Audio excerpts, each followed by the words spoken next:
Fans are crazy upset that Mon-El is no longer going to be on Supergirl. It's forcing the fandom to give up their hopes of the Karamel ship ever actually happening. So as a tribute to one of the most complicated love stories in the DC universe, we're putting together a list of Kara and Mon-El's most romantic moments. I know what it's like to be a stranger on this planet. Mon-El first appeared on Supergirl at the beginning of the second season. Mon-El finally solved the mystery of what was in the pod. You know, the pod that crash-landed in the season 1 finale? Well, when Mon-El woke up from his pod coma and met Supergirl for the first time, let's just say it wasn't love at first sight. Now we all know that Mon-El is actually the prince of Daxam, an enemy planet of Krypton. That explains the whole choking thing during their first introduction. So Mon-El kept his identity a secret. That is until his cover was blown when his mom and dad came to Earth looking for him. Mon-El did wind up helping Supergirl save the Earth from being destroyed by his mother, but because the planet was now uninhabitable for all Daxamites, including Mon-El, he had to take off to space. Then he got sucked into a wormhole, and time jumped to a distant future. There he was very busy getting married and forming the Legion of Superheroes before coming back to fight Rain and the World Killers. Kara was devastated that Mon-El married someone else, but it's clear he still had feelings for Kara. That is one complicated relationship. Nevertheless, fans were shipping Kara and Mon-El hard, giving them the couple named Karamel. Let's just say fans aren't taking this character's departure from the show very well. So to bandage the pain of our loss, let's reminisce together about the good times they had.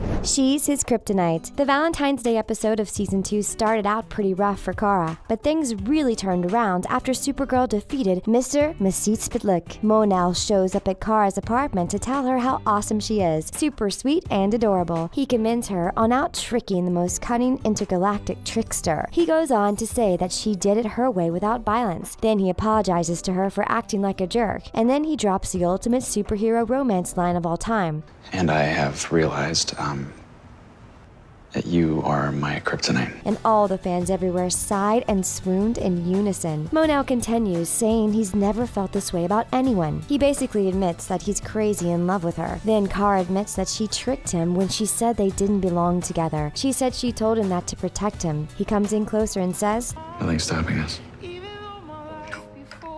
Then they finally break that monumental tension between them by engaging in a steamy kiss. Wowza! Fans agree that moment was without a doubt totally worth the wait, but that wasn't technically their first kiss. Remember earlier in the season when Mon-El got that Medusa virus? He was kind of out of it and pretty sure he was going to die. But when Kara visits him, he sits up in bed. He tells Kara how beautiful she is and plants a soft kiss on her lips. Then he passes out again. Well, Kara thought he didn't remember the kiss. That is until later when he confesses to her that he did remember kissing her. He said he remembers that he was sick and alone and that she was leaning over him. Mon-El said that he thought she may have been sad because her eyes were insanely blue. You guys, he said her eyes looked like comets. That is like the most romantic compliment ever. But Mon-El doesn't stop there. He said he had never seen anyone so stunning, and that afterwards he thought it was okay that he was going to die because he got to kiss her. And that's when our TV melted.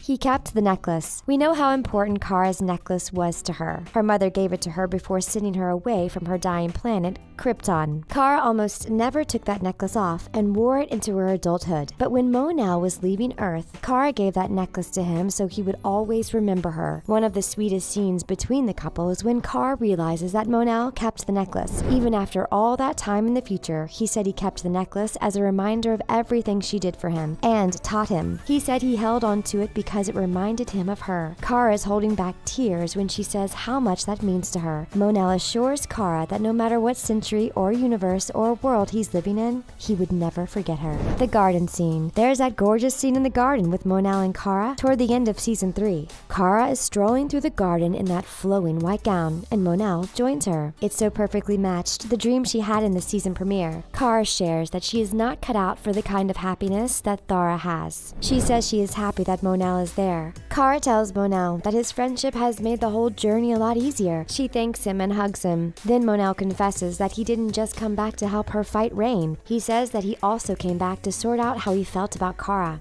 He says he thinks he has been lying to himself, that he's not so sure that friendship is the right thing for them. Kara tells MonEl about the dream. She tells him that all she wanted was to have him there with her. And now here he is. She puts her hand on his cheek, and for a moment everything seems right with all the worlds. So why does MonEl have to go away? Fans are super bummed. However, the producers said that they only planned on having him for a couple of seasons. The show's executive producer, Jessica Quayler, said that Kara and MonEl both have destinies that take place on different timelines.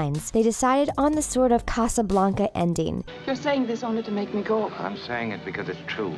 Each character had to put the thing that was most important to them above anything else. They have to save the world. But one's destiny is to be a hero in this time, and the other's destiny is to run the Legion in another time. Queller went on to say that she thinks they grew a lot from knowing one another. They have respect for each other, and they also have respect for the decisions they both had to make. What was your favorite romantic moment between Kara and MonEl? How do you feel about these going their separate ways? Let us know in the comments. Give this video a big thumbs up if these moments had you shipping Karamel all over again. Be sure to subscribe to The Things, and don't forget to hit that notification bell while you're at it. Thanks for watching, and see you next time.